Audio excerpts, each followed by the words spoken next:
नमस्कार साथियों, सृष्टि क्लासेस के ऑनलाइन प्लेटफॉर्म पर मैं नितिन शर्मा एक बार फिर नई विज्ञप्ति के बारे में चर्चा लेकर हाजिर हुआ हूं। दोस्तों, आप सब लोगों का इस ऑनलाइन प्लेटफॉर्म बहुत बहुत स्वागत है। दोस्तों, जैसा कि आप सब लोग पिछले 2 दिन से इतने कंफ्यूज हैं कि अधीनस्थ बोर्ड ने आपको कंफ्यूज किया है, आप होंगे भी क्यों नहीं, कि आखिरकार वो सवाल जो है वो बरकरार वैसा का वैसा है आपके सामने कि वो कौन से 15 गुना हैं आखिरकार। इसी बारे में मैं चर्चा लेकर हाजिर हुआ हूं दोस्तों आपके सामने। इसमें आपने देखा होगा कि कनिष्ठ लेखाकार की 5190 और जो तहसील राजस्व लेखाकार है इसके 198। आपको अगर याद है तो आपने अपना स्नातक स्तर का जो CET का एग्ज़ाम दिया था, उसमें आपके कुछ मार्क्स आए होंगे, तो आपकी रैंक डिसाइड होगी और उस रैंक के हिसाब से आपके 15 गुना होंगे।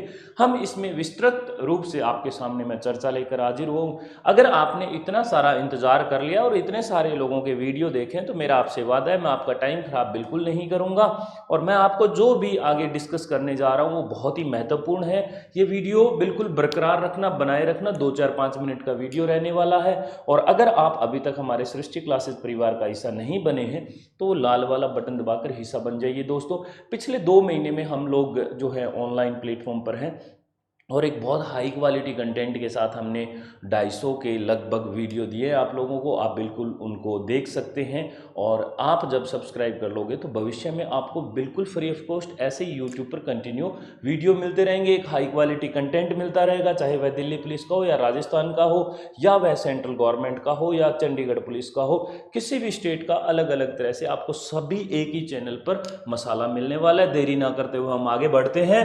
राजस्थान कर्मचारी चयन बोर्ड ने अभी 20/6 को एक नोटिफिकेशन निकाला। दोस्तों, मैं हाईलाइट करता जा रहा हूं। इसमें आपने देखा होगा कि ये जो कनिष्ठ लेखाकार की हैं, ये कुल 5190 पदों पर भर्ती होने वाली है। तहसील राजस्व लेखाकार की कुल 198 है।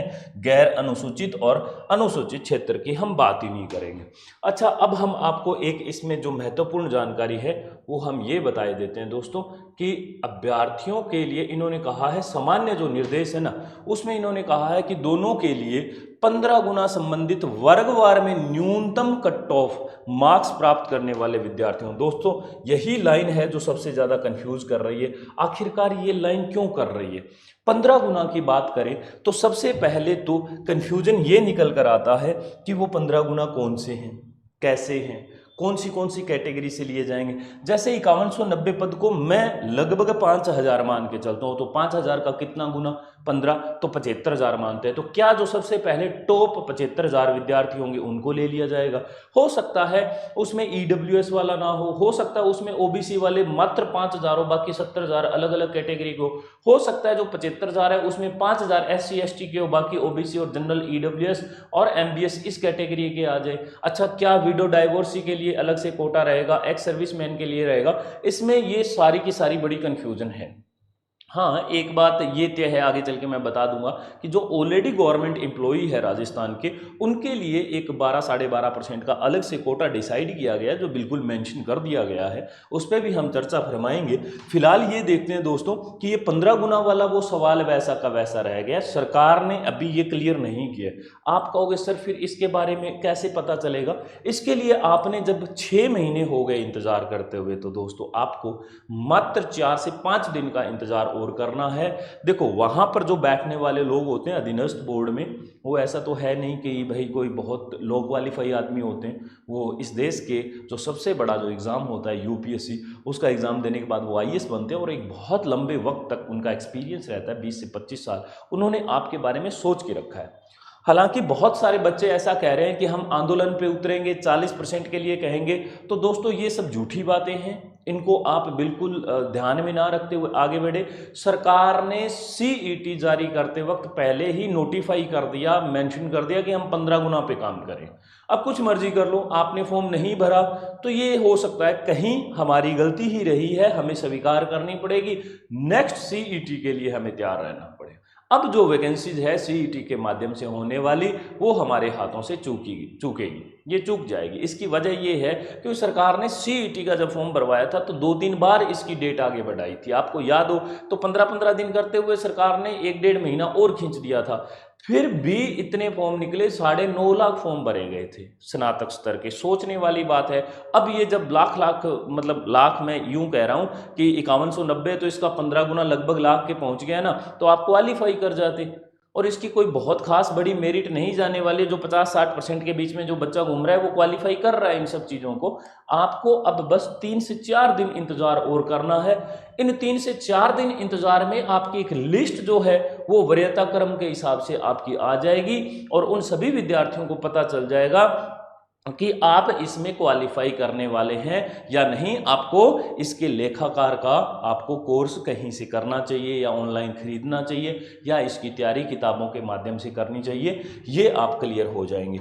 ऑनलाइन आवेदन करने की अगर हम बात करें तो दोस्तों, ऑनलाइन आवेदन की अगर मैं आपको बताऊं तो सबसे पहले इसमें साफ साफ लिखा हुआ है कि आप कोई भी ई मित्र वाले के पास जाएं, और उसमें आप एसएसओ राजस्थान गवर्नमेंट के माध्यम से जाएं, जिसमें सरकार ने पहले ही कह रखा है साहब आपका हम फॉर्म फ्री कर देंगे। अब हम इस पर देरी ना करते हुए नेक्स्ट पॉइंट पर पहुंचते हैं। इसकी जो है तारीख वो 27 से फॉर्म शुरू हो जाएंगे, और अब हमारे पास समय कितना है, यही 4 से 5 दिन का है। अच्छा, इसमें सीईटी ग्रेजुएशन में आवेदन की सूचनाएं हों। अभ्यर्थी अपने स्वयं के नाम, पिता का और कैटेगरी, इन सब का ध्यान रखेगा, संशोधन नहीं कर सकेगा। जो कर दिया है वो कर दिया है, ये साफ लिखा हुआ है दोस्तों। यहाँ पे ये कह रहे हैं कि यहाँ पर आपको संशोधन नहीं करने दिया जाएगा, ये स्पष्ट कर दिया गया है एक बार। और उसके बाद आज फिर इसमें क्या है, ईमेल आईडी वगैरह ये भी नहीं बदले, कुछ ना करें, जैसा आपका फॉर्म है वैसा आपको रखना है। इन पर हम जाया नहीं करेंगे हमारा वक्त। अब हम आगे चलते हैं दोस्तों, और फिर उसमें मैं आपको बता दूं, दिए गए नंबर पर अगर आप कहीं से भी कंफ्यूज होते हैं तो इस हेल्प डेस्क से आप अपनी हेल्प मांग सकते हैं। अच्छा, अब हम थोड़ा सा ये देखते हैं कि इसमें नोट जो दिया गया है, हाँ, ये 400 रुपये देय की बात कर रहे हैं समस्त जातिगत के लिए, जबकि सरकार ने कहा था कि सभी तरह के फॉर्म फ्री भरे जाएंगे। तो जो है वो राज्य सरकार के निर्धारित ई मित्र के या जन सुविधा केंद्र से, है ना, सीएससी के माध्यम से आप ऑनलाइन जमा करवाएं। सामान्य वर्ग के लिए 600 रुपये, बाकी 400 रुपये हैं। तो आप इस माध्यम से आगे बढ़ सकते हैं। हम हमारी चर्चा पे बढ़ते हैं, जो मेन मुद्दा है उस पर, कि इन 7 दिनों में आपके सामने बहुत कुछ रखा जाएगा। आप लोगों को सिर्फ इंतज़ार करना है 7 दिन का। मैं मोटा माटी आपको हमारा जो आइडिया कहता है वो ये कहता है बेटा कि अगर 180 के अराउंड या 175 के अराउंड अगर आप लोगों के मार्क्स आ रहे हैं तो 170 से 180 एग्रीगेट नहीं है, प्लस माइनस 10 हो सकता है।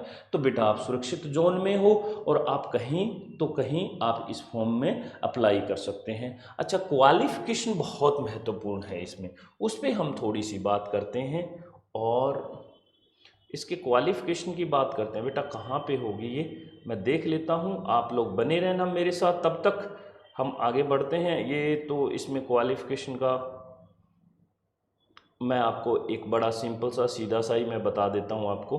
आपके पास कोई भी पात्रता और शैक्षणिक योग्यता, देखो ये क्या कह रहे हैं, भारत के केंद्रीय राज्य विधानमंडल के किसी अधिनियम, संसद अधिनियम द्वारा स्थापित विश्वविद्यालय अधिनियम 1956-3, ये कुछ नहीं है, ये कह रहे हैं ये सारे इसी के तहत आते हैं। कोई भी डिग्री धारित किया हुआ होना चाहिए।